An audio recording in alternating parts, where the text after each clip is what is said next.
Olá, estamos chegando com o programa que leva até você as iniciativas empreendedoras, os resultados e prospecções das companhias listadas no mercado. E no BMC Business de hoje, nós vamos bater o papo com Michel Christensen, que é diretor adjunto de RI da Trisul, uma construtora com mais de 40 anos de experiência, que já entregou mais de 350 empreendimentos desde 2007, é listada na Bolsa. A empresa também teve um lucro líquido aí de 35 milhões de reais no segundo trimestre. Um resultado estável na comparação anual.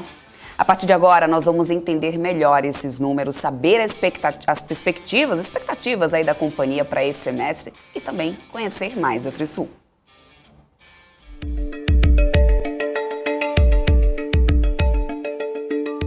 Atualmente, a companhia tem foco exclusivo no capital paulista, mas em mais de 4 décadas de história construiu cerca de 60 mil unidades na capital, no interior e litoral de São Paulo e no Distrito Federal. A Trisul é uma marca forte na produção imobiliária de médio e alto padrão e tem experiência nesse segmento, que é o que tem o maior potencial de crescimento do setor. Com a contratação de terceiros, a companhia preserva a margem e consegue controlar melhor todas as etapas do processo. Entre as estratégias da Trisul está desenvolver uma equipe própria de vendas e aproveitar a disponibilidade de crédito da companhia para alavancar as operações. No segundo trimestre, as vendas brutas da companhia subiram 35% e o lucro líquido ficou estável.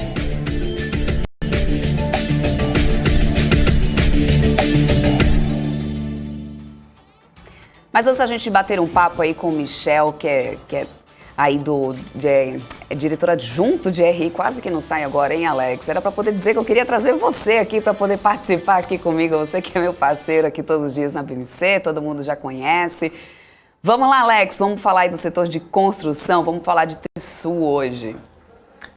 Muito obrigado, Débora. Sempre um prazer dividir aqui com você o BMC Business e falando, né, de real estate, que é um setor aí muito importante.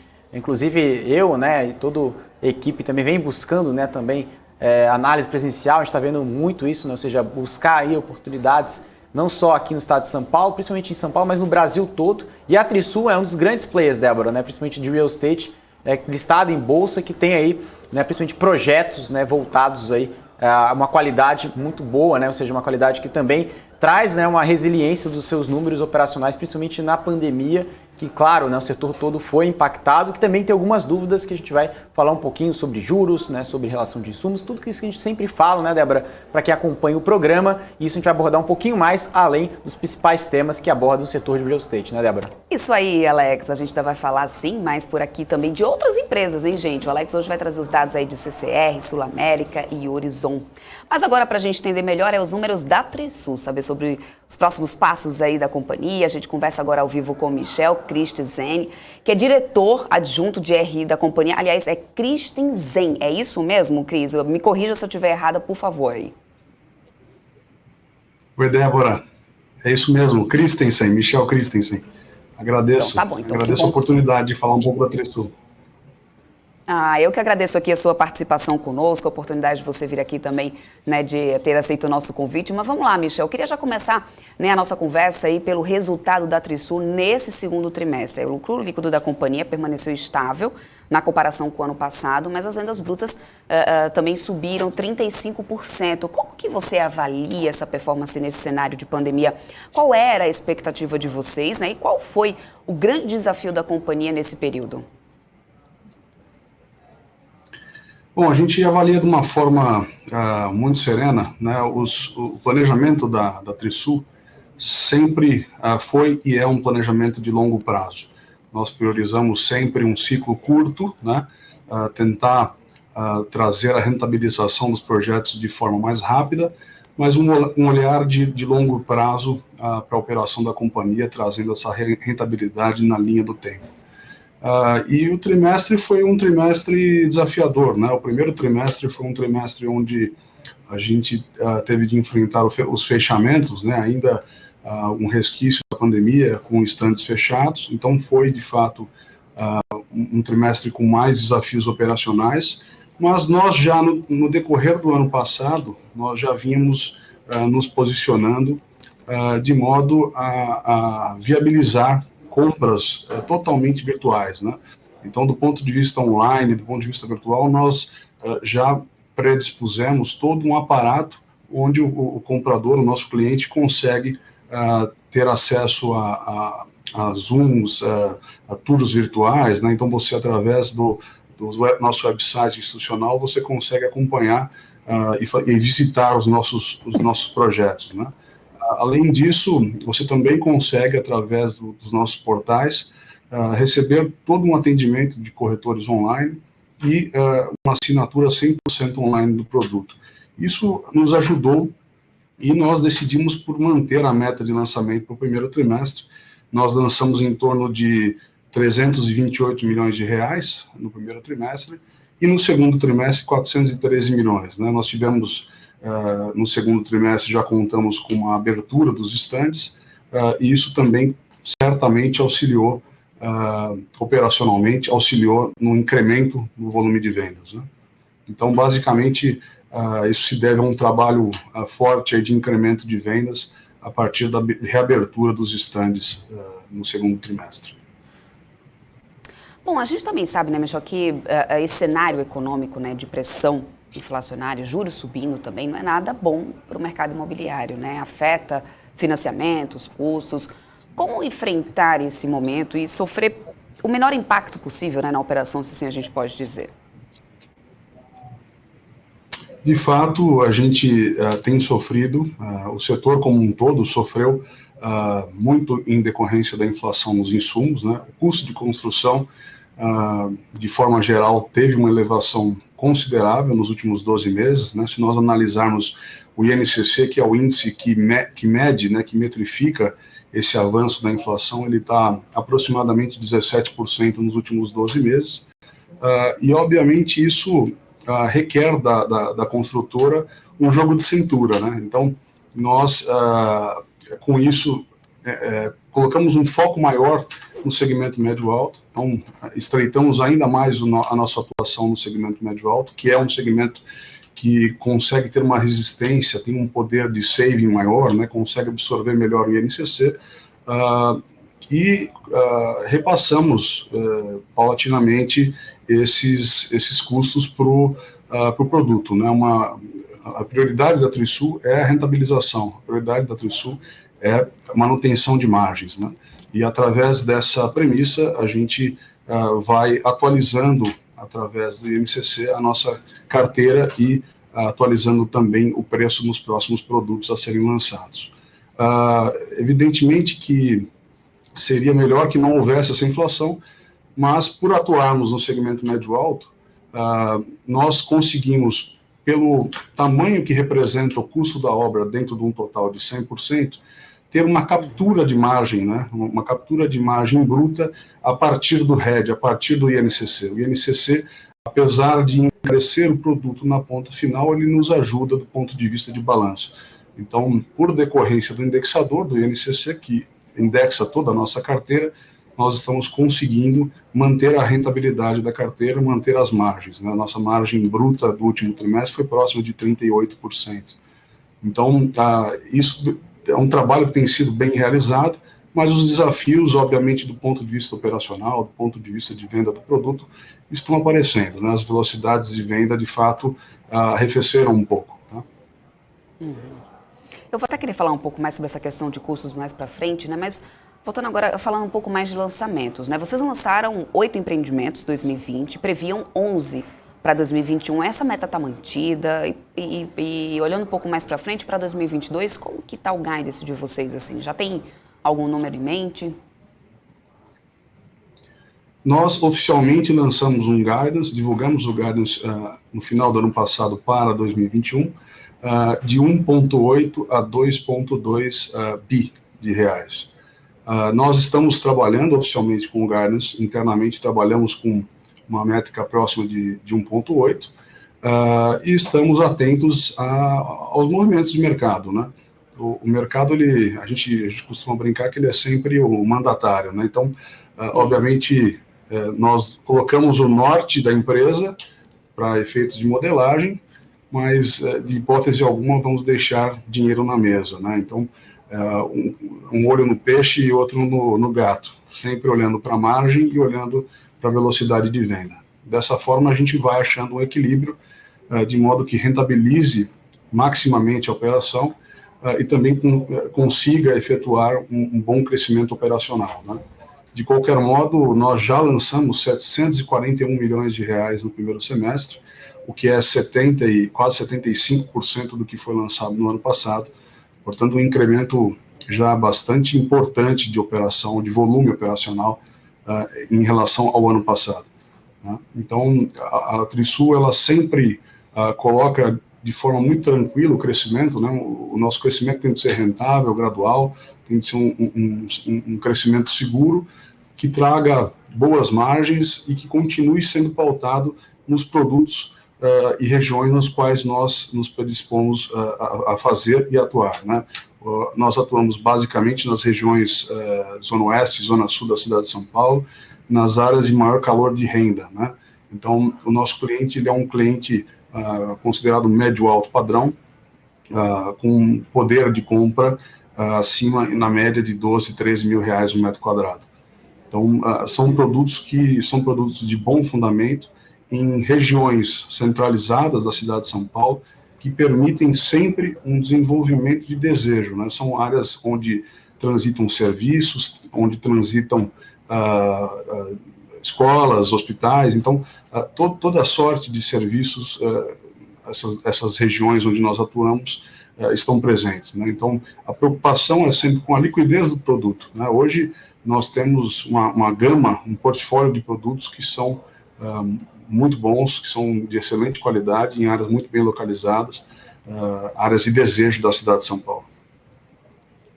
Perfeito, Michel. E falando agora mais de Land Bank, você falou da localização aí de alguns empreendimentos de vocês, agora falando um pouco mais de Land Bank da Trisul, né? Como que está o Land Bank de vocês agora para poder cumprir aí essa previsão de lançamentos aí da companhia? Vocês pretendem manter os preços por metro quadrado, por exemplo, das unidades em relação aos atuais? Nós temos um Land Bank já on balance, ou seja, um Land Bank que já iniciou para pagamento, em torno de 3,5 bilhões de reais, né, em valor geral de venda. Esse valor geral de venda, evidentemente, ele vai sendo atualizado conforme o RED, né, conforme o INCC, para a viabilização dos projetos futuros. E nós temos 1,5 bilhão de reais de Land Bank opcionado, né, que são terrenos que estão em opção, que estão em viabilização, em cláusulas de venda e compra, de modo que a companhia vai atingindo um tamanho ideal para a viabilização particular daquele projeto. No momento onde a gente atinge um tamanho ideal, a gente exerce essa opção de venda e compra, e aí esse terreno passa a ser chamado on balance, né? A gente inicia os pagamentos, as PMTs, para começar a operacionalizar, a viabilizar esse projeto. E vocês estão de olho aí, estão buscando aí por áreas, né, para esses projetos, estão buscando expandir esse Land Bank? Como que estão os planos em relação ao Land Bank aí da companhia? O Land Bank, a gente continua em uma temporada franca de compra, né, de terrenos. O que a gente tem feito, basicamente, é uma reposição de terrenos para esse tamanho operacional. Então, conforme a gente vai tirando desse potinho on balance de 3,5, a gente vai recolocando novos produtos na esteira, né, deixando sempre mais ou menos o Land Bank nesse tamanho, de 3,5 a 4 bilhões de reais on balance, que daria, somado ao off balance, dá aproximadamente 5 bilhões de reais. Tá? Perfeito, Michel. Eu quero trazer aqui para o nosso papo o meu parceiro aqui, de todos os dias aqui na BMC, o Alex, para poder participar aqui desse nosso papo. Ele também tem perguntas aqui para você, Alex. É isso aí. A minha pergunta, principalmente, muito obrigado aí pela participação aqui no BMC Business, né? Muito boa tarde. A minha pergunta é que o foco da Trisul, né, no mercado paulista, né, aqui em São Paulo.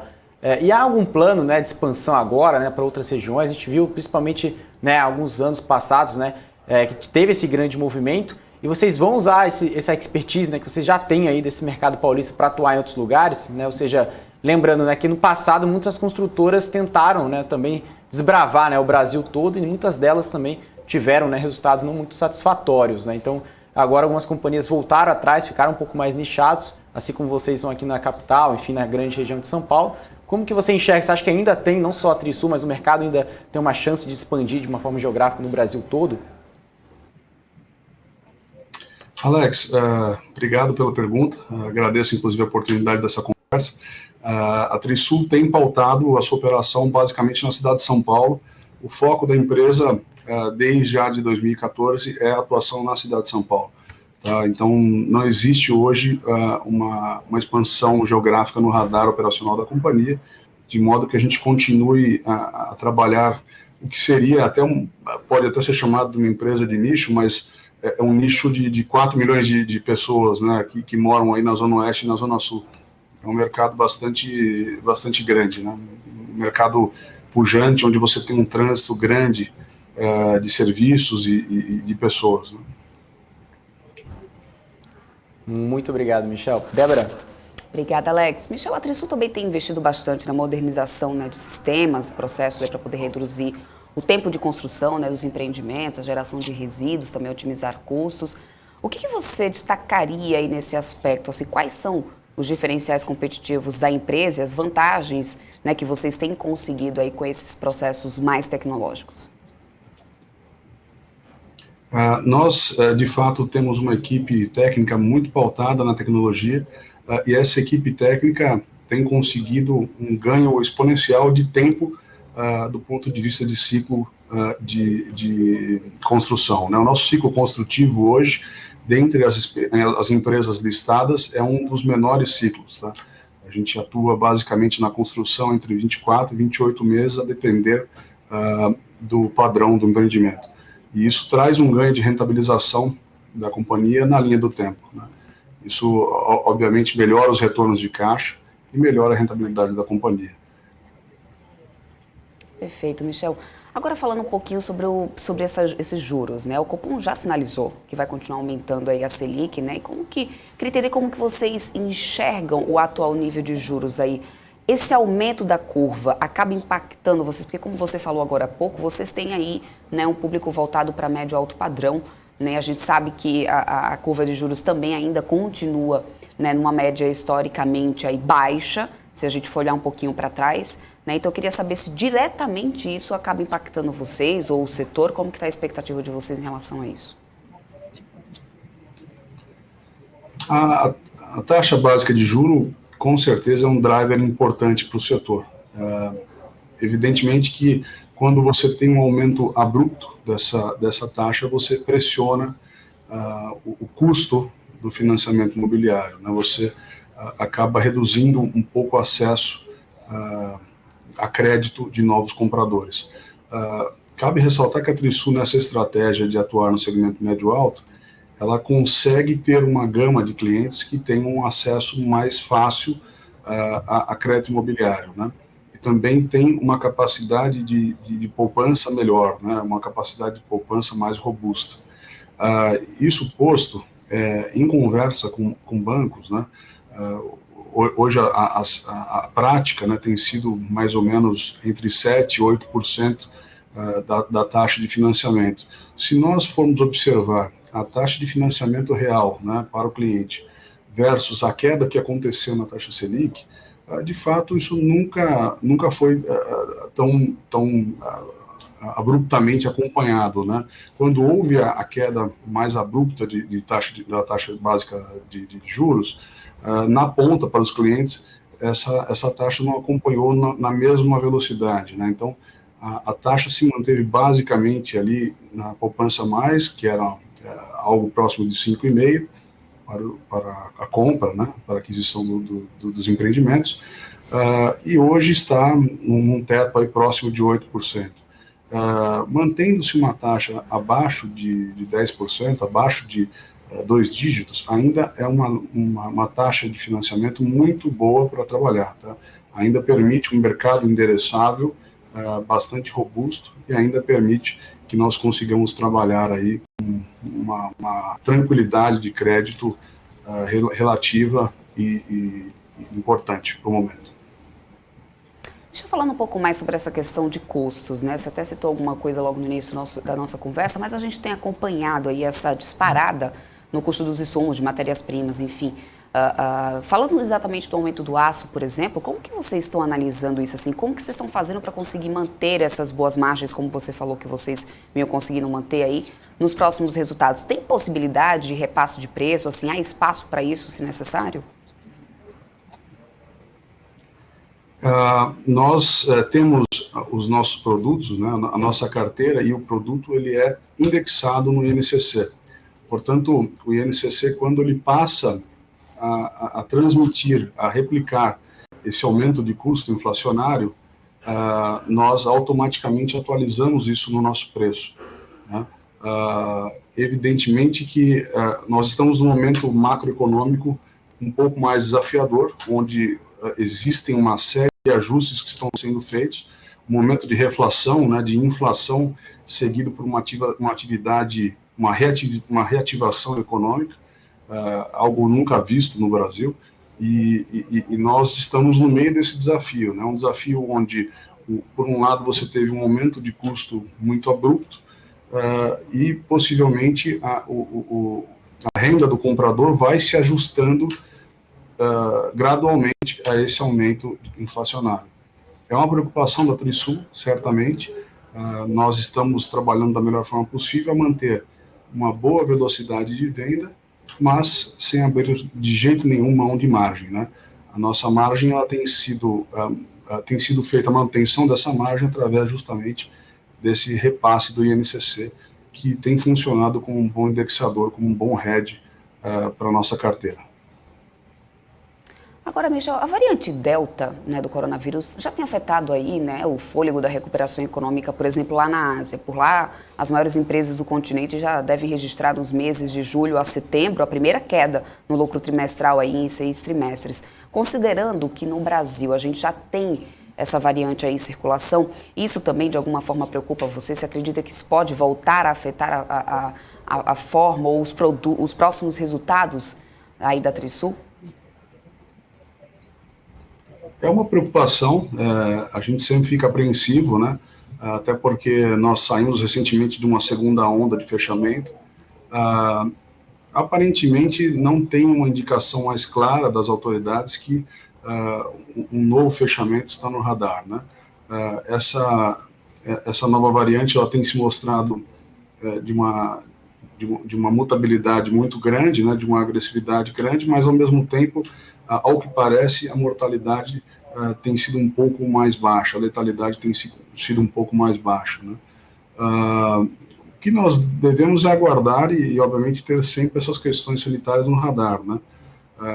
Por hora, não tem nenhum indicativo mais forte de fechamento, de segunda onda, mas, de qualquer modo, nós estamos preparados virtualmente para lidar com os clientes, né? Então, conforme já fizemos na primeira onda e na segunda onda, nós temos os aparatos virtuais, os aparatos digitais, para conseguir a boa manutenção de venda, a captação de novas vendas, inclusive a visitação via tour virtual, né, via website institucional, onde você consegue ter acesso a todos os nossos produtos, olhando minuciosamente e vendo aquilo que interessa melhor ao perfil de cada comprador, né? Nós estamos, em resumo, 100% capacitados, habilitados para lidar com um possível fechamento do ponto de vista de operação. Agora, evidentemente que a visita ao stand é uma parte importante da venda, né? Então, é algo muito indesejável, né? Torçamos aí para que essas questões sanitárias sejam resolvidas o quanto antes, que as vacinações sigam aí em bom ritmo para que a gente possa, se Deus quiser, voltar aí à vida normal, né? Essa também é a nossa maior expectativa aqui, viu, Michel? Bom, agora falando mais sobre o setor mesmo, né? Porque, no geral, a gente tem visto mais quedas do que valorização das companhias. O que você acha que está impossibilitando uma decolada desse setor imobiliário, assim, apesar dos resultados corporativos comprovarem, né, o bom momento dessas empresas? O ponto de vista do setor na Bolsa hoje, na nossa visão, apresenta um bom upside, né? Se nós olharmos a relação preço-lucro para praticamente todas as empresas do setor, se não estão próximas de 10, estão abaixo de 10. Ao passo que a operação segue sólida, a operação do setor segue pujante, segue com novos desafios, mas segue pujante. A Bolsa tem uma dinâmica própria, né? Não necessariamente a dinâmica operacional da companhia. A Trisul segue num momento excelente, nós temos apenas 8% de dívida líquida sobre patrimônio líquido. Temos mantido as nossas margens brutas em patamares muito fortes, né? 39% no primeiro trimestre, aproximadamente 38% no segundo. Nós temos também seguido com a compra de bons terrenos em regiões excelentes na cidade de São Paulo, né? Eu estou aqui na Trisul há aproximadamente uma década, sinceramente nunca vi uma gama de terrenos tão qualificados que vão possibilitar um avanço operacional para a companhia, qualitativo e quantitativo, que certamente vai nos ajudar bastante do ponto de vista operacional e de balanço. Enfim, o setor como um todo e a empresa em si estão num momento muito bom, e a Bolsa tem uma dinâmica própria. A Bolsa tem uma dinâmica que também muitas vezes parte do top-down, né, de uma análise mais macro para o micro. E nós estamos aguardando aí justamente esse momento melhorar aí do ponto de vista do mercado de capitais. A nossa base de acionistas segue crescendo, mas é um momento mais delicado do ponto de vista macro e do ponto de vista inflacionário que torçamos aí que vai passar em breve e as coisas devem voltar aí a se estabilizar também do ponto de vista do mercado de capitais. Agora também é importante ressaltar que o setor imobiliário tem passado por esses altos e baixos, né? Desde os últimos anos, antes mesmo até da pandemia, se a gente parar para olhar um pouquinho para trás, né? Mesmo assim, você acredita que o imóvel ainda funciona como moeda forte para quem compra? Até porque isso sempre teve muito na cultura, né, Michel, do brasileiro, assim, a coisa do comprar a casa própria, do investir em imóvel, né? Você ainda vê isso? Sim, nós vemos, os nossos produtos são pautados justamente para esse comprador, né? O nosso produto é um produto feito para consumo final, é um produto de fundamento, né? Se nós pensarmos em Trisul, devemos colocar uma palavra do lado, fundamento. A ideia é sempre realmente fazer produtos muito líquidos, que sejam objeto de desejo e que estejam localizados em regiões que são objeto de desejo. Tá? Então, a ideia realmente da Trisul é sempre seguir com essa cabeça, né? Com a estratégia de fundamento, localização, uma planta adequada e mantendo, do ponto de vista operacional, uma rentabilização sempre agressiva do ponto de vista de modo a trazer um bom retorno para os acionistas e para os colaboradores, né? Perfeito. Eu quero trazer de volta aqui o Alex André. Ele tem mais perguntas aqui para você, Michel. Alex? Michel, acho que tem algumas perguntas aqui, umas centenas de perguntas aqui para mandar para você. Mas, assim, inclusive, essa semana eu até mesmo visitei, né, presencialmente, né, os ativos da Mitre, né, também aqui de São Paulo. E em conversa com os próprios executivos, enfim, a visita que eu tive essa semana, um dos assuntos que nós abordamos foi principalmente a visão do investidor institucional estrangeiro, né, o gringo olhando aqui para o Brasil. Ele observa, né, as ações de forma geral, não só a Mitre, né, mas principalmente a gente está conversando aqui de Trisul, mas de todas as empresas da Bolsa. Você até mesmo falou da relação preço-lucro, né, ou seja, os fundamentos ainda continuam, mas as ações estão muito descontadas. E um dos grandes motivos, né, que eles deram, né, principalmente que os estrangeiros estão olhando muito para o Brasil de forma top-down, ou seja, o juros subindo, né, ou seja, quando a gente fala de juros longos subindo, isso principalmente tira o estrangeiro, né, do jogo, ou seja, isso tira a atratividade do investidor estrangeiro. Você consegue observar isso ao longo dos últimos meses, enfim, essa falta, né, de apetite do investidor institucional, não só aqui no Brasil, mas também estrangeiro, por relação de aumento de juros, de insumos, enfim. O que realmente, de fato, você observa nos argumentos do investidor institucional estrangeiro em relação à Trisul, né? Ou seja, não só do ativo em si, mas o que eles falam também, se tem o risco fiscal, tem eleições, o que eles colocam em peso para decidir, para investir nas ações da Trisul? De fato, o risco macro tem pesado bastante. Se nós olharmos individualmente para a Trisul vive o seu melhor momento, vindo aí do seu ano recorde de lucro líquido, né, e de rentabilização, de ROI, vindo de uma operação de follow-on que foi realizada em setembro de 2019. Nós estamos realmente num momento muito positivo. tanto operacional quanto de estrutura de despesa, estrutura de capital, balanço muito leve, pouco estoque pronto. Nosso estoque pronto hoje é apenas de 6% em relação ao total de estoque. Ou seja, estamos num momento operacional muito bom, muito positivo. O setor em si vive também um cenário de muita positividade, né? Especialmente em São Paulo, com aumentos de lançamento, boas velocidades de venda nos últimos 12 meses. A análise feita pelo investidor estrangeiro tende a vir muito mais de um topo para baixo, né? Ou seja, do macro para o micro, e depois separando empresa a empresa, né? Pensando cada uma das empresas. E obviamente que na hora de fazer esse filtro, se você tem muito burburinho, tanto político, né, muita dificuldade do ponto de vista fiscal, dificuldade do cenário macroeconômico, diversos fatores, né, que vêm como uma tempestade perfeita, né? Você tem a questão sanitária, você tem a questão fiscal, a questão inflacionária, a questão de alta de juros, tudo isso gera um certo incômodo para o grande investidor institucional, né? Especialmente aquele que observa de fora. Ele prefere, na média, esperar um pouco essa situação se estabilizar para voltar a olhar mais setorialmente, né, as empresas. Então, a percepção que eu tenho tido agora é que esse investidor está um pouco... Ele olha, as empresas estão no radar, mas ele está um pouco fora ainda de operacionalizar uma compra mais forte no setor. Agora, do ponto de vista de oportunidade, né, está aí, né, a gente está com um preço-lucro muito atrativo, a empresa em preços aí muito interessantes do ponto de vista de ação. Até se você fizer qualquer outro tipo de análise de índice, né? E no momento operacional, talvez mais positivo aí de toda a sua história, né? Então, cabe aí olhar com cuidado. É um setor que eu acho que vai gerar muitas oportunidades, já está gerando muitas oportunidades e boas compras aí do ponto de vista de mercado de capitais. Muito obrigado, Michel. Uma outra pergunta em relação a projetos, né? A pandemia mesmo mudou muito a relação, né? Tanto de trabalho, né? Pessoas trabalhando em casa, toda a sua relação social, tanto com a sua família, né? Quanto ao seu redor. Isso também trouxe espaços maiores, né?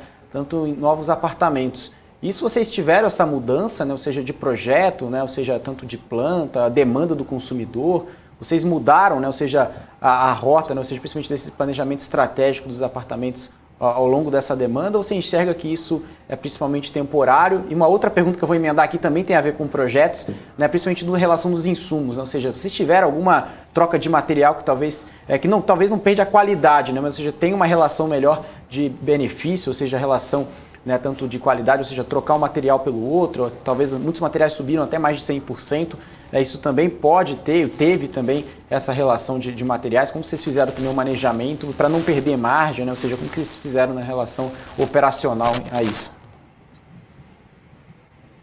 A gente observou realmente uma mudança, né, do cotidiano das pessoas nos últimos 1 ano e meio, nos últimos 16 meses, 18 meses, e nós já estávamos atentos a isso desde o início da pandemia.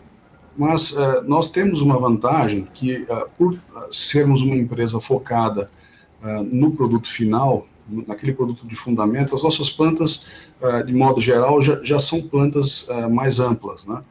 Já com conceito aberto. Então, tudo isso facilita também para quem vai passar mais tempo trabalhando em casa, né, ter um conforto maior. Nós fizemos adaptações, né, adaptações inteligentes, tanto nas questões de portaria, como áreas para delivery, né, onde você pode ter um conforto maior e também uma agilização de recebimento de mercadorias, que obviamente aumentou muito nesses últimos meses, e também a adaptação de espaços comuns, né, como, por exemplo, antigamente era muito usado o espaço para festas, nós fizemos espaços para festas que são dinâmicos, né, que você pode transformar em momentos de fechamento, transformar em coworking, por exemplo, com baias separadas, mantendo, obviamente, o distanciamento para que cada um possa também trabalhar na área comum, né? Então, são adaptações inteligentes onde você vai tentando suprir essas novas demandas, né? Michel, agora eu tenho uma pergunta aqui para você, do pessoal que está assistindo a gente aqui, dos nossos telespectadores. Aliás, eu já quero agradecer a participação de vocês, estão sempre aqui com a gente, super elogiando também aqui o programa, a entrevista. O Eric Correia está perguntando sobre a lei dos distratos. Ele pergunta o seguinte: de que forma a nova lei dos distratos afetou as vendas da Trisul e atualmente qual é a porcentagem de distratos em relação ao volume de vendas do lançamento? A lei de distrato, ela traz uma nova realidade, né, onde você limita, você trava 50% de devolução, né? Ou seja, se eu sou um comprador e desejo distratar, sobre o total que eu paguei, eu tenho apenas o direito de receber 50%. A aprovação dessa lei trouxe certamente muito mais segurança para o setor, né? O setor vinha num momento de certa insegurança jurídica antes da aprovação dessa lei. Com a aprovação dessa lei, nos trouxe mais tranquilidade. Nós, por outro lado, nós aqui da Trisul, estamos vendo uma realidade de diminuição de distrato, tá? Nós estamos vendo uma antecipação de parcelas por conta do aumento do INCC, e isso também traz uma fidelização maior do cliente. Então, o volume de distratos da Trisul tem caído gradativamente nos últimos trimestres. Nós, historicamente, já tínhamos um baixo volume. Hoje, o nosso volume tem sido performado trimestralmente em torno de 15, 16 milhões de reais de distrato, versus um total de 260 milhões de venda bruta.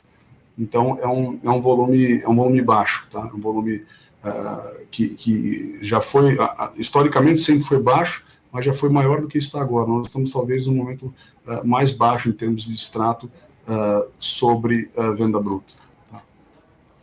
Perfeito, Michel. Eu quero muito agradecer aqui a tua participação. Quero, claro, deixar aqui o espaço para que você faça suas considerações finais, agradecer a tua disponibilidade para poder vir aqui, falar mais sobre Trisul, explicar um pouco para a gente sobre o case.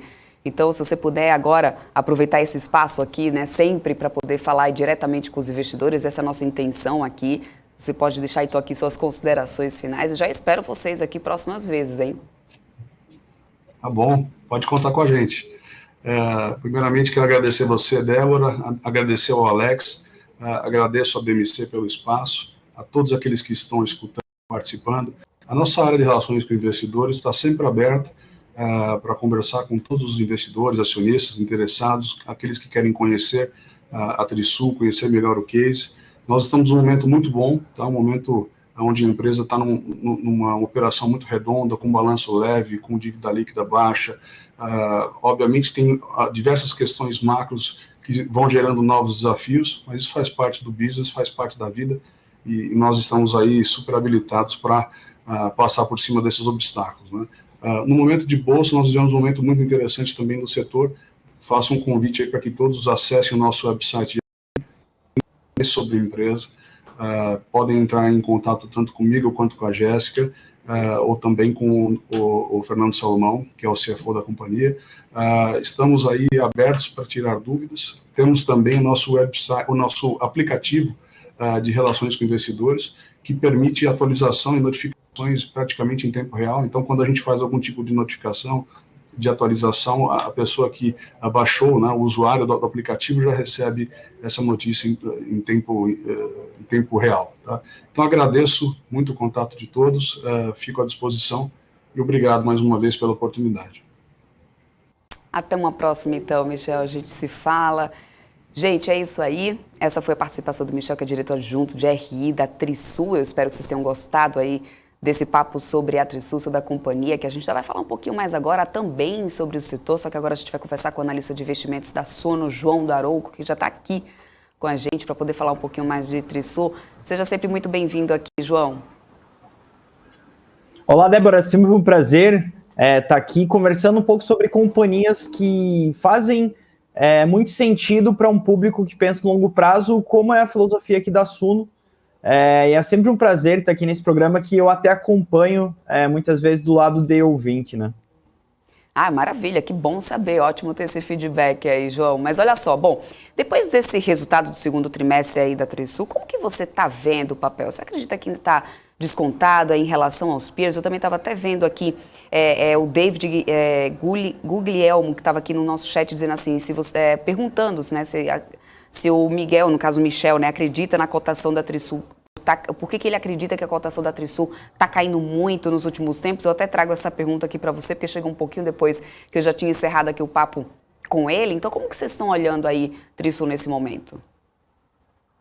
Ótimo. Eu acho que a Trisul ela tem alguns diferenciais em relação à grande parte dos pares dela, tá? E aí, principal, tem a ver com o track record da companhia. Ela é uma empresa muito focada em gerar valor para o seu acionista do longo prazo. Ela teve um movimento muito interessante lá quando a gente pega 2010, 2013, onde ela preferiu se fechar em São Paulo, se fortalecer em São Paulo, que, ao meu ver, é o principal mercado no hemisfério sul. Acertadamente fez isso, e aí naquele período o mercado ele entendeu que a companhia estava diminuindo suas atividades, não fazia muito sentido no curto prazo, e bateu muito na cotação da companhia. Depois se provou ser uma estratégia vencedora. Eu imagino que hoje em dia a gente está tratando uma companhia muito mais sólida, que tem lançado muito mais, que tem vendido muito mais e que está produzindo muito mais. O seu operacional está muito melhor do que há 10 anos atrás. Então, assim, eu vejo a companhia como uma das mais sólidas dos setores, e aí quando a gente pega múltiplos dela, a gente vê que ela está muito descontada, frente até mesmo a um setor descontado, tá? Então, eu acho que sim, a Trisul está bastante abaixo dos seus pares, e eu não entendo o motivo de por que o mercado estaria fazendo isso. Só para se ter uma ideia, eu estava fazendo alguns cálculos e aí dá para evidenciar que a Trisul está muito próximo do valor de liquidação dela. Então, se a companhia ela fechasse as portas, vendesse seus estoques, recebesse suas contas, ela estaria valendo o que vale hoje na Bolsa, o preço dela na Bolsa. Então, assim, eu vejo que é um bom momento para a companhia e os preços não estão refletindo isso. Bom, João, considerando aí a expansão do crédito imobiliário, né, e também a disputa entre os grandes bancos por clientes de longo prazo, como que está a tua expectativa em relação ao desempenho desses players aí de média e alta renda? Eu acho que esse é um bom ponto, porque assim, quando a gente fala em construção civil e incorporação, a gente tem dois grandes mercados na Bolsa.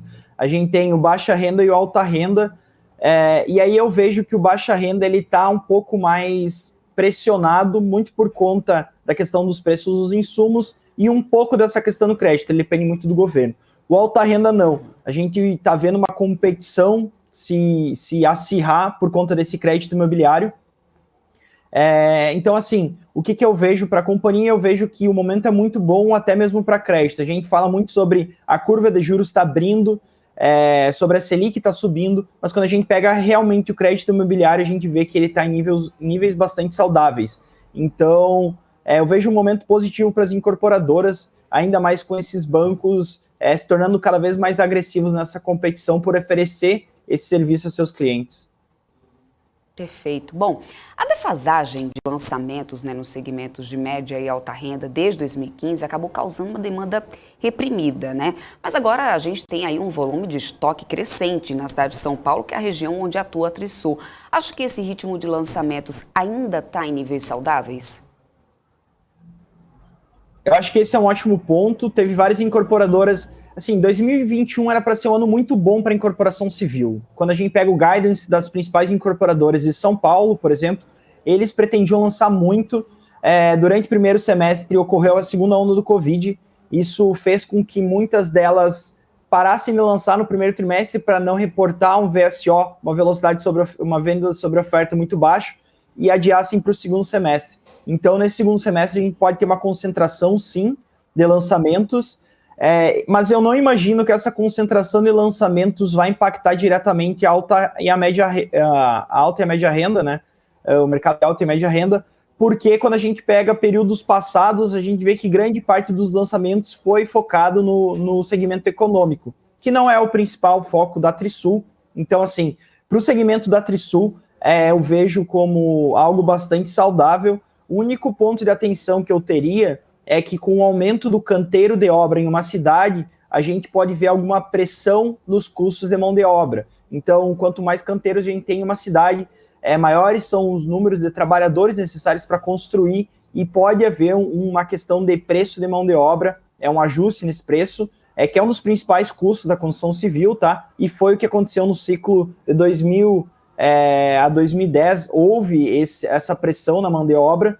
Talvez possa acontecer, mas não há nada evidenciado para isso, tá? Não tem nenhum indício sobre isso. É um possível risco que eu acho que o investidor tem que entender, mas não existem indícios atualmente para esse cenário. Então, assim, respondendo a pergunta de maneira clara, eu ainda considero bastante saudável o nível de lançamentos para média e alta renda, principalmente em São Paulo. Perfeito. Bom, apesar dos bons resultados das perspectivas também, né, de alta para esse ano aí do setor, né, com previsão de melhor resultado aí para o ano desde 2013, quando a alta foi de 4,5%, ainda continuam os entraves, né? E a gente tem visto aí seguidos dias de queda do setor, né? Às vezes tem alguma alta ali, alguma correção, mas no final das contas isso não sustenta. O que você acha que mais está travando o setor no geral nesse momento, João? Ótimo. Eu acho que são dois principais pontos, tá? Quando a gente pega a bolsa, a gente está falando grande parte de fundos macro, e esses fundos macro, eles fazem uma análise top-down, ou seja, de cima para baixo. E quando a gente faz essa análise top-down, existem dois principais fatores que travam esse segmento. O primeiro é o preço dos insumos. Então, quando a gente pega o aço, subiu muito no último ano, cimento subiu muito, tubulações também. Então, os insumos, eles estão pressionando um pouco as companhias. Isso pode se refletir em uma perda de margem. Quando a gente pega empresas do segmento de baixa renda, por exemplo, e a gente acompanhar a margem bruta deles, a gente vê que está tendo uma queda sucessiva trimestre pós trimestre. E aí a questão dos insumos é um dos entraves. A Trisul tem lidado muito bem com isso, acho que vale a pena pontuar. A margem bruta da Trisul tem crescido e a companhia ela tem ganhado margem nesse último tempo, muito porque o produto dela é muito perene. Existe um desejo de consumo pelos imóveis da Trisul, e a companhia consegue passar esse aumento. Então, tem a questão dos insumos, e o segundo, a questão é da curva de juros abrindo. Então, existe uma preocupação sobre quanto que esse juros vai parar e quando ele vai parar. Eu acho que são esses dois os principais fatores, mas eu imagino que a primeira questão é dos insumos. Eu imagino que esses insumos eles devam normalizar agora para o segundo semestre. Eu acho que deve ter uma desaceleração nesse aumento dos insumos. A curva de juros, uma hora, também ela deve estabilizar, ela não vai ficar abrindo continuamente, tá? Então, eu imagino que no momento que tudo isso se adequar, o mercado ele vai ser racional e ele vai ter que dividir quais são as empresas boas do setor e quais são as empresas ruins do setor, penalizar realmente as que não estão indo muito bem, as que estão sofrendo, e dar um prêmio em relação às que estão indo muito bem. E aí, das que estão indo muito bem, eu destaco a Trisul. Eu acho que é um dos grandes exemplos do setor a ser seguido, tem demonstrado fortes resultados operacionais, e eu imagino que o mercado, uma hora ou outra, ele terá que evidenciar isso, tá? Então, a gente sempre fala que o mercado ele é racional no curto prazo, mas no longo prazo ele tem de ser muito mais racional. No curto prazo ele é muito mais ligado à emoção, e no longo prazo a racionalidade. Eu imagino que quando chegar essa racionalidade, o mercado vai evidenciar esse desconto na Trisul, e aí o seu valor, o seu preço deverá convergir para o valor intrínseco da companhia. Maravilha, João. Tem uma pergunta aqui do Marcos Medoça que eu tinha deixado passar. Eu queria ver se você teria como comentar aqui com ele um pouco. Que ele fala o seguinte: o valor de imóveis subiu muito nos últimos meses, inflação e endividamento das famílias também. Como que ficam as vendas de novas unidades, no caso da Trisul, né, considerando esse cenário? Eu acho que essa é uma boa pergunta, porque um dos pontos principais que a gente vê é a questão na pressão nas vendas, né? Então, quando a gente pega um indicador que mostra isso, que é o VSO, que é venda sobre oferta, é como se fosse um indicador de velocidade de vendas, a gente vê que ele está um pouquinho abaixo do histórico, e aí, aliado a isso, também tem a questão do fechamento de algumas estandes de vendas, muito por conta do Covid. Então, grande parte das vendas está feita online. As pessoas têm a cultura de visitar o imóvel, entender o decorado antes de querer comprar, e isso impacta, sim, a velocidade de vendas da empresa. Especificamente para a Trisul, o que eu falaria sobre, tá? A Trisul, existem dois grandes grupos de estoque. Existem os imóveis prontos e os imóveis em construção. O grande problema de não conseguir vender é quando grande parte desses estoques estão prontos, porque esse estoque, a empresa vai ter que pagar IPTU, vai ter que pagar condomínio, vai ter que arcar com várias vários custos fixos em detrimento de não conseguir vender. Então é prejudicial ter uma baixa velocidade de venda nesse estilo de estoque, tá? A Trisul não acontece isso. Quando a gente pega o estoque concluído dela, é muito baixo. Então, mesmo que a velocidade de vendas dela caia, eu não vejo um prejuízo muito grande para a companhia nesse curto prazo por conta disso, tá? Beleza, João, eu quero muito aqui agradecer a tua participação, já quero também aqui, né, que você deixe aqui as suas considerações finais, inclusive, se puder comentar um pouco, o David Guglielmo, tá, eu até vi que ele deixou aqui agora perguntando sobre a diferença da Trisul e da EZTEC, por exemplo, que possa agregar valor aí para ela. Então, se você puder aí já responder para o David também aqui nas suas considerações, eu agradeço muito a tua participação e já conto com você aqui próximas vezes, inclusive. Claro. Primeiro eu vou responder a pergunta, depois eu faço as minhas considerações. Basicamente, a EZTEC e a Trisul, elas trabalham em São Paulo, mas quando a gente está pegando a Trisul, ela é muito mais uma small cap, tá? Então, ela é uma empresa bem menor, ela tem um valor de mercado bem menor do que a EZTEC.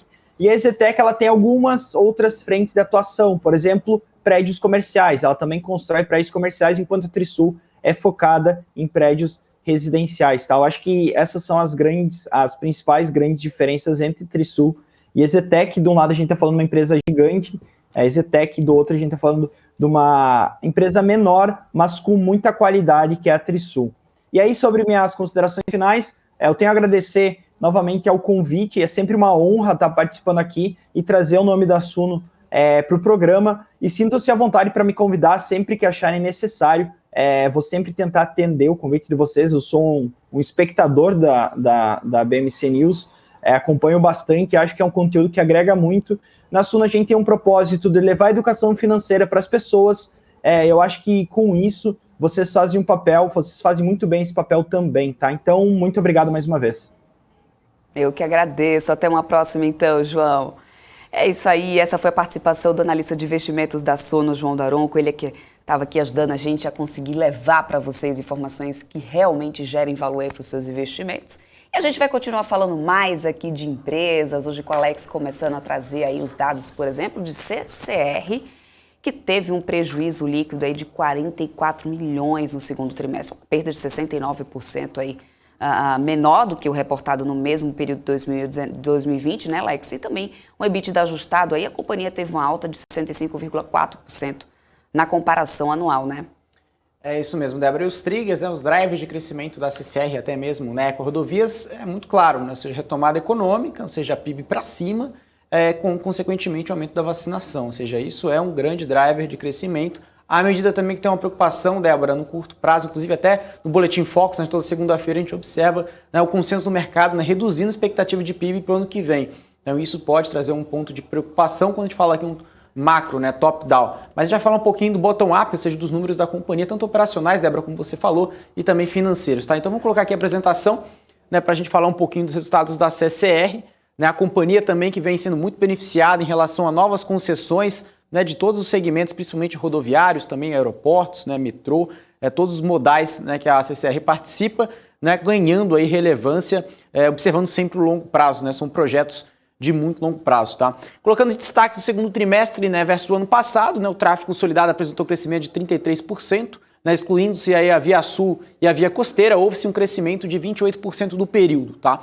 EBITDA, né, geração de caixa operacional, apresentou crescimento de 65%, com margem de 60%, e na mesma base tiveram um aumento, né, de 63,7%, com margem de 60,7%, 12,4 pontos percentuais.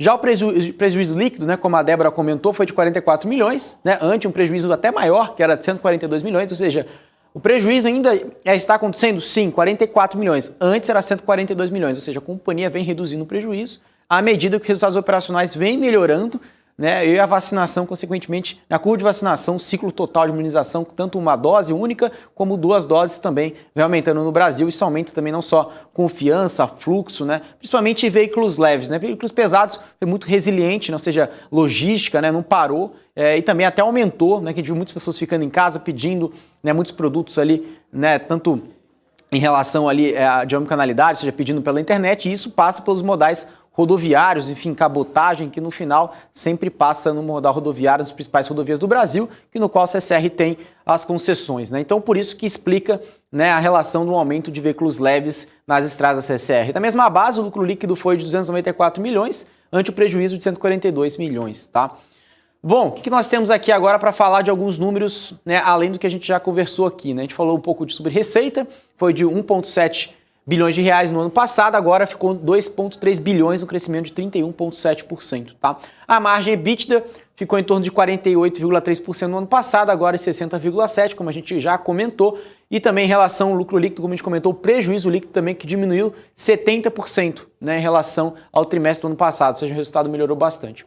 Bom, a gente vai falar um pouquinho de dados operacionais, eu acho que um dado muito importante para a gente discutir aqui, são dados teoricamente simples, né, mas são muito importantes para a gente entender a real situação da companhia. E semanalmente, tanto o CCR como o EcoRodovias divulgam dados operacionais, né? Então, para quem deseja receber também, eles têm ali o próprio mailing do RI, você se inscreve, toda semana você recebe também dados, né, operacionais sobre as rodovias nos quais eles têm ali a concessão, né? Então isso, principalmente os analistas olham muito, né, e vêm revisando o seu modelo, né, o seu relatório. Então esse dado é muito importante consolidar de veículos equivalentes, né? Então por isso, desde o segundo trimestre aumentaram-se ali 33,9% de veículos, né, seja consolidado, caminhões, carros, enfim, no geral, foram mais de 273 milhões de veículos, né, passados ali. Receita de pedágio, né, que a gente observa em relação a tráfego e pedágio.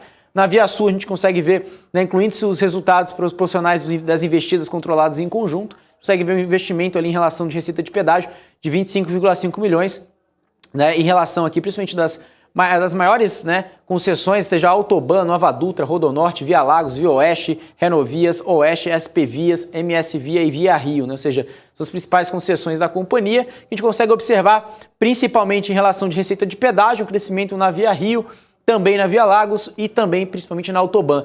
Já na Nova Dutra, né, é um ponto ali de queda, é a única concessão que tem queda em relação à receita de pedágio, tá? Mas o tráfego segue aí aumentando em todas as estradas do Brasil. Análise de receita, acho que é bem importante, né, fazer um breakdown da receita, o que realmente, como a companhia ganha dinheiro, né? Isso que é uma linguagem mais simples aqui para entender. 21,4% está na Autoban, né? Via Oeste, né, 9,9%, Rodonorte 8,7%, Metrô Bahia 8,5% da receita, a Via 4, né, que é a via, né, que é o metrô na linha 4 amarela aqui de São Paulo, também 6,7%, SP Via 6,4%, Nova Dutra 5,6%, aeroportos, né, para quem sabe que a companhia não só administra, né, concessões de estradas, mas também de aeroportos, também querem até novas concessões que o governo federal vem abrindo, então 5% até o momento, Via Mobilidade 3,2%, MS Via 2,9%, ou seja, que colabora o resultado principalmente aqui dividindo para cá, né, ou seja, metade da pizza. Via Oeste, Rodonorte, Metrô Bahia e Autoban já colaboram ali com aproximadamente 50%, né, receita operacional. Análise de receita, né, e EBITDA, que nós temos aqui, meio de pagamento de pedágio. Muito interessante isso, pessoal. A gente observa aqui desde 2018 até 2021, qual foi o movimento? Principalmente você que tem o seu carro e até mesmo que a gente consegue observar de fora. A gente está vendo anteriormente, tinham pouquíssimas empresas, né, que tinha aquela tag, né, que você coloca ali no veículo para passar, né, sem parar. Inclusive a empresa sem parar e tem outras empresas também que fazem esse tipo de serviço, que você passa pelo pedágio e depois tem a cobrança ali via cartão de crédito para você. Isso também, claro, vem aumentando, que a gente chama de meios eletrônicos, não é só a aproximação do cartão de crédito, né, na cancela de pagamentos junto com o operador, mas também essa própria tag que entra como meio de pagamento. Ou seja, mudou muito a forma de se locomover, a forma de mobilidade, que traz agilidade também, né, traz maior comodidade, velocidade, né, para o usuário. Então isso trouxe uma mudança, saiu de 69% para 75%, e à vista, né, ou seja, o dinheiro, aquela moedinha, né, o dinheiro para pagar ali o pedágio na hora, caiu de 31% para 25% em relação a meio de pagamento de pedágio de 2018 para cá, tá? Breakdown do EBITDA, o que nós temos aqui? Maior parte, como que a companhia gera caixa, né? Maior parte, 70%, vem de pedágio, mobilidade 20%, mobilidade está falando de metrô, enfim, dos meios de transporte, aeroportos também 4% e serviços 5%, tá? Ou seja, está falando desse ano. No ano passado, a maior parte foi, né, de pedágio, 89%, e também mobilidade 12%, Né? Por que diminuiu a mobilidade? As pessoas não queriam, né, principalmente frequentar muito, né, metrô, né, alguns meios de mobilidade coletivos à medida que tinha o distanciamento social. Então, reduziu e agora está voltando. Então, por isso que pessoas queriam até mesmo viajar com seus próprios carros, né? Por isso que a estrada, né, as concessões aumentaram para 89% e agora chegando ali, né, em níveis menores, 71%. Tá? Lembrando que 2018 já chegou, em termos de pedágio, mais de 83%. Tá? Bom, o que nós temos aqui? Evolução do EBITDA, né? Acho que não tem nenhuma grande novidade, né? A gente tem aqui um efeito de novos negócios em 14 milhões de reais, mas um efeito bem pequeno. Em relação de EBITDA ajustado no segundo TRI foi de 854 milhões do ano passado e agora EBITDA ajustado desse ano 1,4 bilhões de reais. Ou seja, a gente consegue já observar um aumento de geração de caixa no momento aqui, mas a companhia vem reduzindo o lucro, né? Ou seja, geração de caixa e diminuição, né, de lucro líquido, ou seja, era 144, a gente já está falando em torno de 44 milhões, né? Ou seja, então a companhia vem, né, diminuindo, mas o efeito de novos negócios a gente consegue chegar aqui em 1,3, quase 1,4 bilhões de reais de EBITDA, tá? Então uma melhora, mas ainda não chegando, né, num número ali pré-pandemia, né? Então é o que a gente consegue observar aqui, né? Ou seja, agora a gente vai fazer um breakdown do endividamento, né? Ou seja, o que nós temos aqui? Bom, primeiro, endividamento bruto para o indexador. A maior parte da dívida está relacionada, né, ao indexador do CDI. 47% da toda a dívida, quase 50% está relacionado ao CDI. IPCA, inflação, 16%, tá? E o restante, TJLP, 28%, tá? Comparado aqui, o endividamento redeado por indexador, quando a gente fala aqui, né, principalmente, o que a companhia comparado com o ano passado, acho que não mudou tanto, né? Somente aqui o CDI que perdeu uma relevância de 5%, né? Agora o IPCA é 13%, era 11%, TJLP era 26%, foi para 28%. Posição de endividamento, a gente está falando de uma dívida bruta total da companhia. Quanto que ela tem de dívida bruta? 20,6 bilhões de reais. 21,9 pro forma, tá? 21,9 bilhões de reais pro forma. Agora a gente fala sempre desse indicador, né? Para quem sempre nos acompanha aqui. Dívida líquida por EBITDA, né? Alavancagem financeira.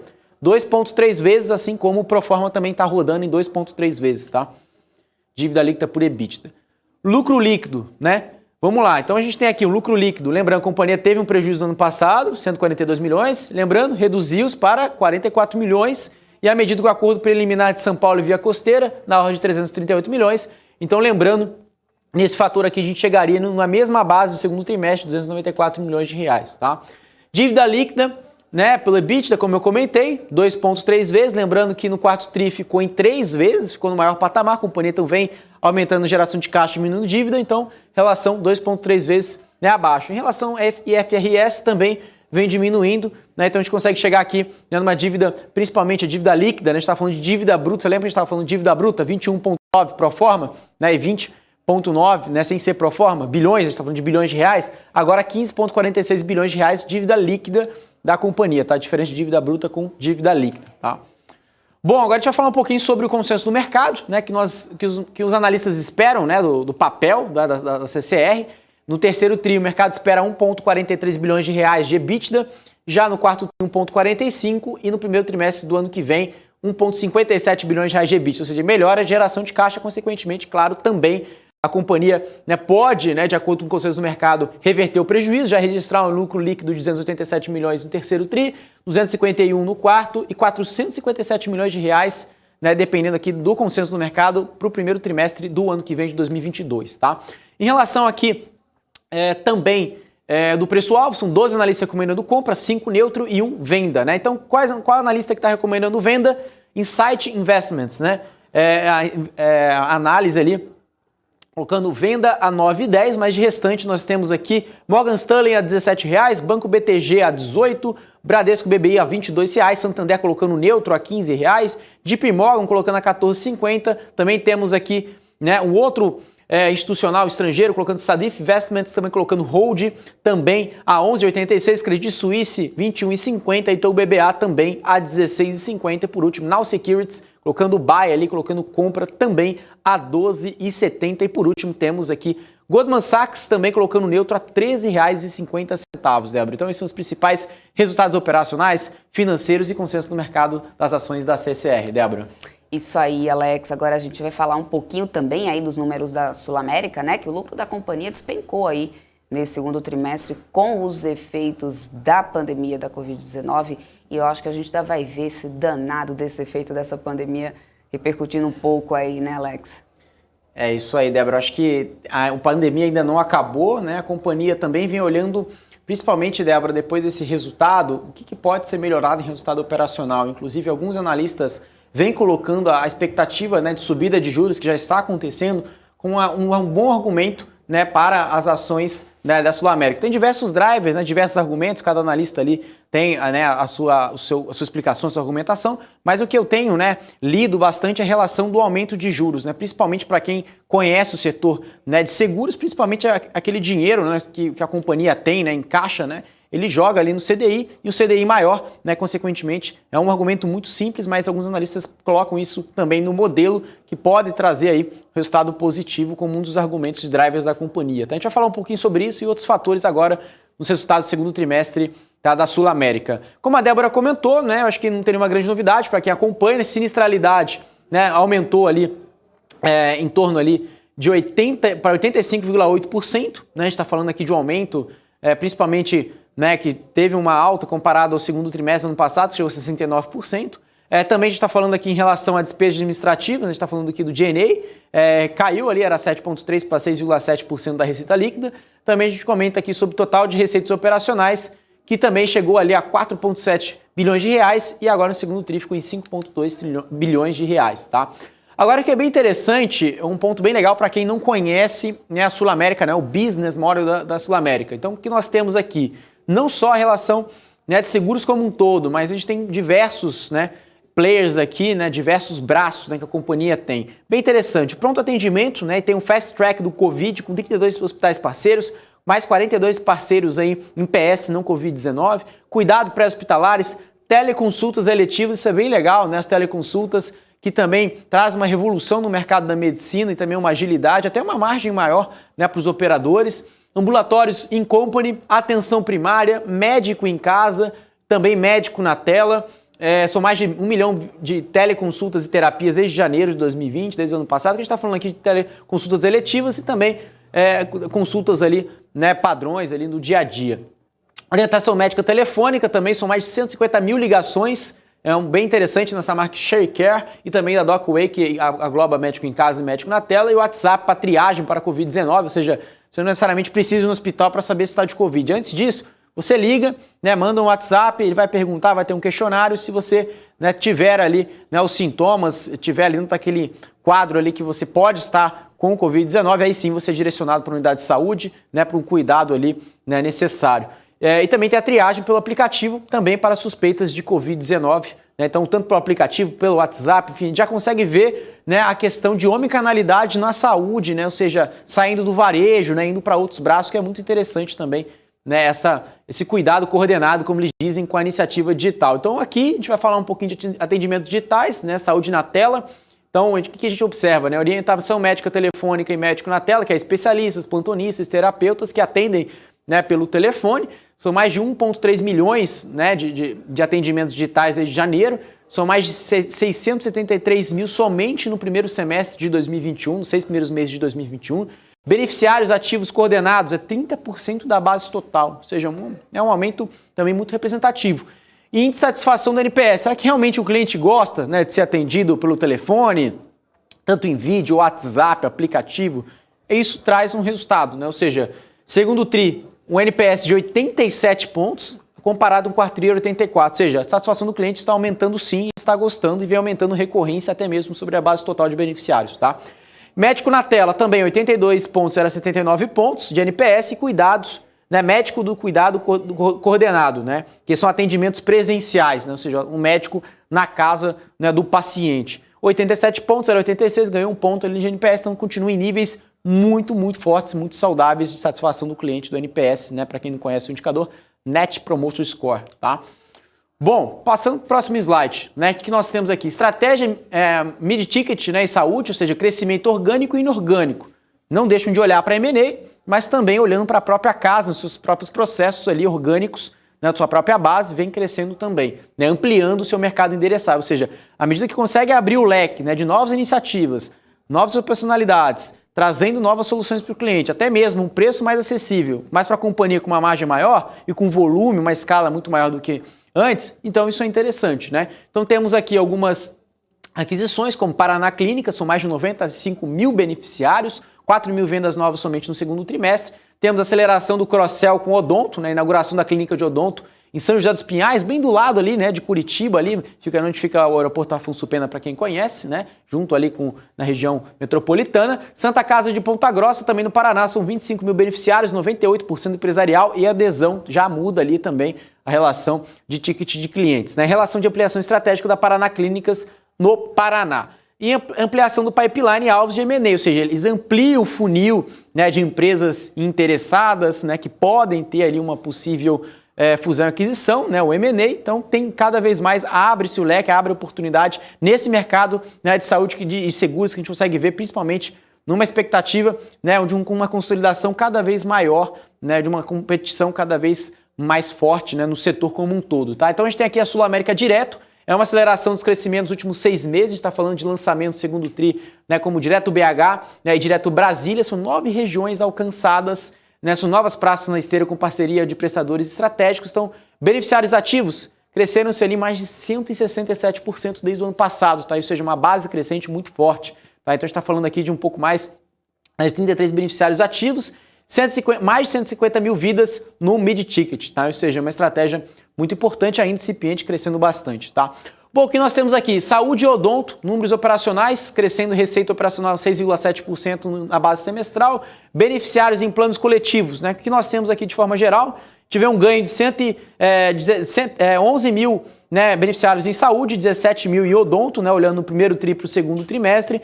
Saúde empresarial e adesão, né, que a gente consegue observar aqui nessa parte laranja, mas na parte mais preponderante a gente consegue observar odontológico na maior participação aqui. PME também numa parte menos relevante, mas também junto com planos administrados de saúde, tá? Colocando na base semestral, são mais de 177 mil beneficiários no plano na parte de saúde, 327 mil em odonto, e a margem caiu quase 70% na base trimestral e caiu 40,6% na base semestral, até mesmo como a Débora disse, né, uma grande queda em relação. A gente vai falar um pouquinho também de outros números financeiros aqui, tá? Vidas e acidentes pessoais, receita operacional de seguros ficou no 0 a 0 no semestre, não mudou, né? Na margem bruta caiu, né, 66 para 66 milhões de reais no primeiro semestre. A sinistralidade, aí sim, né, são 63 milhões de reais em sinistros do Covid-19.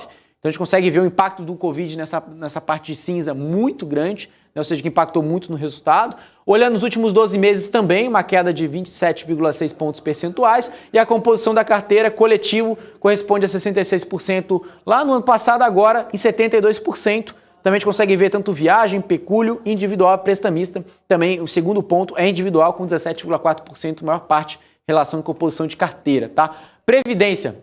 Receita operacional crescendo quase 10% na base semestral, lembrando que a gente está falando de tradicional, PGBL e VGBL, e também na base trimestral aumentando ali 16% no consolidado. Reserva de previdência aumentando quase 19%, 18,6%. Está falando aqui, né, de 9,5 bilhões de reais, maior parte VGBL 4 bi e 3,4 bilhões de PGBL e 2,06 bilhões de reais na parte tradicional. D&A, despesas administrativas aqui, né? Ou seja, aqui nós conseguimos ver relação de queda no primeiro semestre, no ano passado com esse, 9,2% de queda, 723 milhões de reais, 723,4 milhões. Índice de despesas administrativas aumentando meio ponto percentual, né, na base trimestral, e no semestre uma queda de 0,1 pontos percentuais, ou seja, ficou ali no 0 a 0, né? O índice de despesas administrativas sobre o percentual das receitas operacionais, tá? Portfólio de investimento, né? Ou seja, aqui nós temos aqui em relação estratégia, né?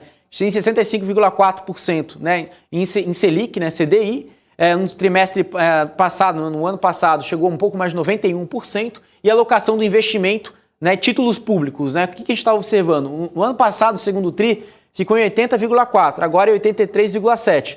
Né? Principalmente, se a alocação desse investimento está em título público, né, principalmente se a Selic sobe, consequentemente é um movimento positivo. Né? Naturalmente, claro, dependendo, né, do qual título que é, mas principalmente, né, aumento da Selic também ajuda bastante as seguradoras. Também títulos privados, 14,5%, e ações, né, outros 1,8%, uma parte bem pequena, né, da alocação de investimento. Tá? Bom, agora a gente vai falar um pouquinho, né, sobre a relação do consenso do mercado sobre o lucro líquido, né, das ações da Sul América. O mercado espera 166 milhões de reais, né, de lucro líquido no terceiro trimestre, 353 já um grande salto no terceiro TRI, e ainda chegando ali, parecido com o terceiro, já uma queda no primeiro trimestre, 165 milhões, e continua ali sendo com o mesmo número praticamente no segundo trimestre do ano que vem, 164,5 né, de milhões de reais de lucro líquido, tá? A gente está falando de lucro líquido comparado, né, a 29,3 milhões de reais, né, que foram registrados no segundo trimestre de 2021, tá? Bom, em relação a preço-alvo, né, 9 analistas recomendando compra, 1 analista recomendando venda, 2 analistas recomendando manter. BTG colocando compra a R$ 42,00, Santander também compra a R$ 42,43, JP Morgan colocando overrate a R$ 40,00, Banco Inter compra a 43, Credit Suisse colocando underperformer, né, colocando venda a 33,95, Banco Safra também a 48, Eleven Financial colocando compra a 41,49, XP Investimentos compra a 54,69 e também Brasil Plural colocando equal weight, né, que é neutro, né, a R$ 41,65, Débora. Então esses são os principais números, né, de consenso do mercado e também, claro, números operacionais e financeiros da Sul América. É isso, Alex. Bom, para encerrar, vamos falar de Horizon, né, que também teve lucro líquido de mais de 6 milhões aí no segundo trimestre. E um ano antes da companhia, né, tinha reportado um lucro líquido de 25 milhões de reais, né, Alex? Mais de 25 milhões de reais. É isso aí, Débora. E as ações, né, da própria Horizon vêm, né, despontando altas muito expressivas, né, nos últimos dias, à medida que alguns investidores comparam, né, a própria Horizon com a Ambipar, né? Ou seja, acho que para entender um pouquinho mais do business model, né, a gente vai falar um pouquinho nessa apresentação e entender que são modelos de negócios diferentes, né, principalmente são negócios de ESG, né, muito focado na relação ao meio ambiente, mas tem focos diferentes, né? Então, isso que a gente vai explicar um pouquinho agora, explicar de uma forma bem rápida, não só os números operacionais financeiros, Débora, mas também o modelo de negócios da Horizon, tá? Bom, vamos falar aqui então sobre a relação dos números do segundo trimestre. Os números operacionais, né, tiveram queda, uma alta, né, de 2,2% no volume de resíduos recebidos nos ecoparks. O que é ecopark, né, de fato? Vamos explicar rapidinho aqui. Um ecopark é justamente, né, um lixão que foi transformado, né, principalmente numa estratégia de investimento que monta ali, né, uma relação que aquele lixo vai ser feito ali depois daquela decomposição daquele lixo, transforma-se, né, o gás metano em energia, né, ou seja, eles vendem essa energia no mercado, então isso chama-se de ecopark. Depois de uma aquisição de um lixão, eles conseguem comprar num preço atrativo, transformar isso, né, em geração de energia, né, que eles conseguem vender também em volume de resíduos maiores. Então, biogás que a gente está falando. Então, 5,6% do crescimento de biogás captados nesses ecoparks, né, que são lixões transformados em geração de energia. 19,5% de crescimento do volume de energia vendida. Então, eles também, além de produzir, estão aumentando o número de energia vendida. Capacidade instalada também, 33% aumentou em relação dos ecoparks em Cadeias e João Pessoa. E início de operação comercial a partir de agosto já começou, né, de 2021. 6,7% no crescimento de volume de créditos de carbono gerado no segundo trimestre, ou seja, ESG em todas as frentes aqui, né? Início da construção da unidade de triagem mecanizada de Jabotão de Guararapes, tá? Ou seja, muito interessante também que a gente vai falar um pouquinho sobre a relação de reciclagem, que também eles têm uma outra vertente também, tanto em transformação de produtos, né, que era um lixo para justamente reciclar e vender, né, como metal, plástico. Então, ou seja, não tem só a parte do biogás, mas também na parte de produtos, né, na parte de insumos, tá? Financeiro também, a receita líquida atingiu, né, 92,7 milhões, aumento de 5,8%, comparado ali ao primeiro trimestre e 1,7% em relação ao segundo tri, tirando, claro, o crédito de carbono aqui do efeito de receita líquida. EBITDA, 37,6%, com margem de 40%, em aumento de 50% em relação ao primeiro TRI, 23,8% em relação ao EBITDA do trimestre passado, ano anterior, né? Esse tirando o crédito de carbono. ESG, divulgação do primeiro relatório sustentável, né, que está logo aqui, e adesão ao Pacto Global da ONU, que inclusive está aqui, logo esses dois ícones aqui, tá?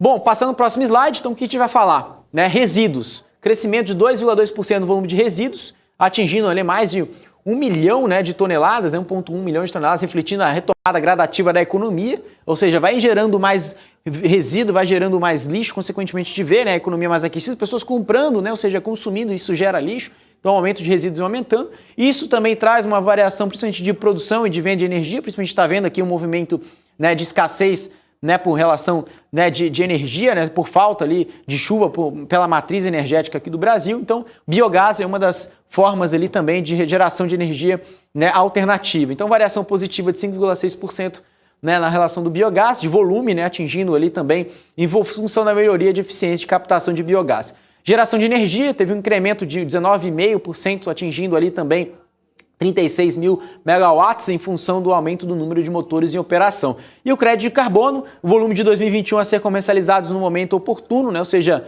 o aumento de 6,7%, atingindo ali também um pouco mais de 379 toneladas, né, de carbono ali, acompanhado ao volume ali de biogás, tá? Bom, falando aqui de destaques financeiros, receita líquida crescendo 1,7%, como a gente falou, lembrando o trimestre passado, né, tirando ali o número de efeito de crédito de carbono. A gente tem aqui a maior parte do resultado da receita líquida como tratamento e destinação final. Aqui também 12,9 milhões de beneficiamento de resíduos, energia, biogás e crédito de carbono. Onde está nesse número aqui? Em relação a 12,3 milhões. E também engenharia ambiental, também na participação 5,2 milhões de reais, tá? Os créditos de carbono serão negociados no momento oportuno, dado a tendência de valorização dos preços do mercado mundial, que impulsionará os resultados futuros da companhia. Ou seja, eles não precisam necessariamente vender os créditos de carbono de uma forma muito rápida. Eles guardam os créditos de carbono quando achar oportuno, quando tiver um preço atrativo, quando o mercado tiver uma demanda maior. Aí sim, eles vendem e tem ali a expectativa um pouco mais, né, voltada para médio e longo prazo desse resultado.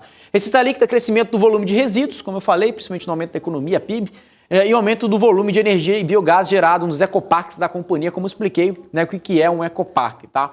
Destaques financeiros, né, EBITDA, a gente consegue ver margem a 40%, muito maior do que, né, os trimestres anteriores aqui registrados, desde o ano passado, 40,5% de margem EBITDA, também crescendo o EBITDA 23,7%, crescimento do volume de resíduos recebidos nos ecoparques, captação e biogás e venda de energia da biogás, que impactou, né, um aumento de geração de caixa operacional, e sem receita de venda de crédito de carbono, a gente está falando aqui de 8,7 milhões de reais, tá?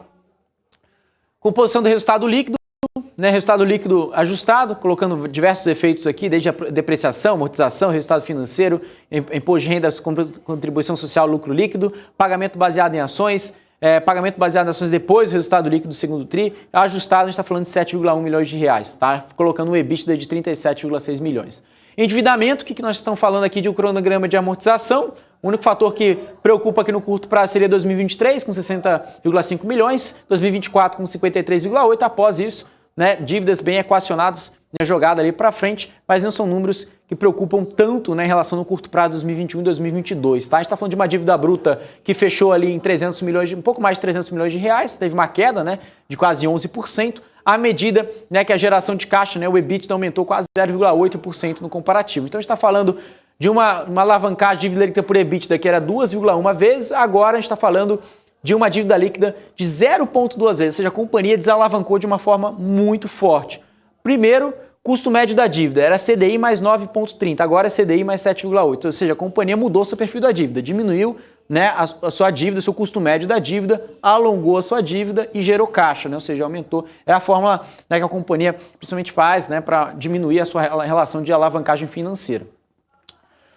Principais iniciativas, né, de crescimento, tanto orgânico quanto inorgânico. Inorgânico, eu acho que todo mundo conhece da Ambipar, né? A Ambipar não para de fazer aquisições. E a Orizon, né, que veio para a Bolsa, também tem essa expectativa, né? Ou seja, de aquisições, ou seja, que fazem sentido para a companhia. Então, inorgânico, eles têm uma proposta vinculante para a aquisição da UPI da Aterros, né, que no âmbito da recuperação judicial da Extra Ambiental, que são 8 ativos lá.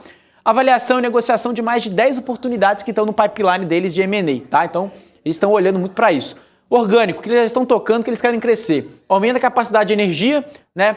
A energia em torno aí de 10 milhões de watts, né? Médio a partir de agosto de 2021, está falando em torno de 7,2, ali 7 milhões e 200 mil megawatts mês. Melhora significativo no preço de energia no mercado spot, né? Ou seja, está falando de crise hídrica no mercado ali e eventuais oportunidades e leilões emergenciais, ou seja, isso cria muita oportunidade, a crise hídrica para a Orizon.